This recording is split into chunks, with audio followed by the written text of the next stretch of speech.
Let us pray. O God of us all, may we have eyes to see you in every person, every faith, ideal and intent.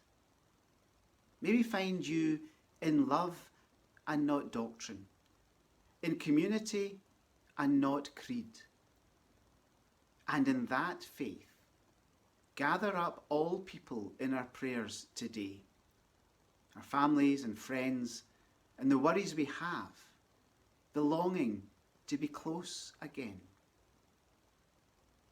It will be one day. May we hold such faith.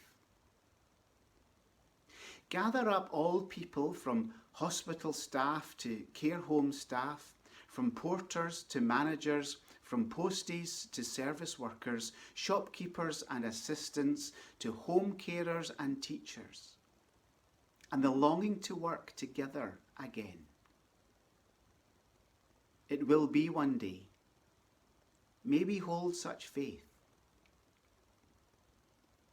Gather up all people, the least in our communities and in our world, from Malawi hospitals to Drumchapel food banks, those where war and poverty has devastated response, and long that from here we end up better than we were.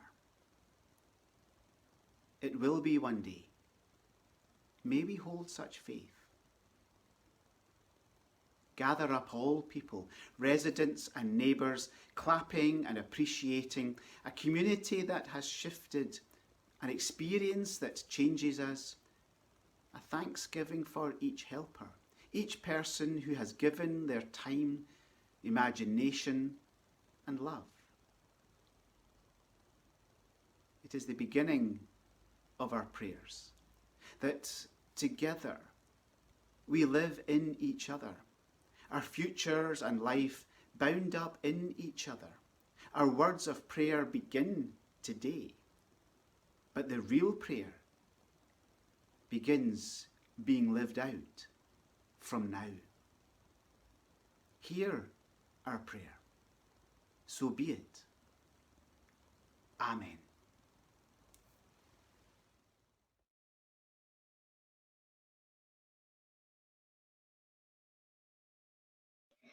As a small boy, Robert Louis Stevenson would often be found sitting at the window. He'd be lost gazing along the Edinburgh street he lived on. He'd watch as the long twilight darkened into purple and then deep blue. And he'd see the lamplighter walk the pavement with his long pole and flame, pausing at every lamppost as he stretched and lit the gas street lamp. It would fascinate him. And it has been said that on one occasion he shouted at his nanny, "Look, there's a man coming down the street, punching holes in the darkness."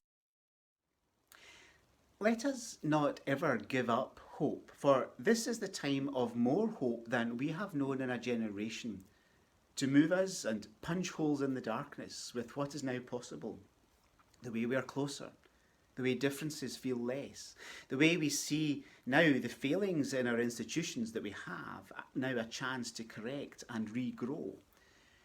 It has been such a difficult time for so many, but it is not wasted. Our values have deepened, and the words of Jesus about being in each other, seeing the love of God through each other, recognizing the value of love and knowing the worth of each other, feel more real now and move us towards each other.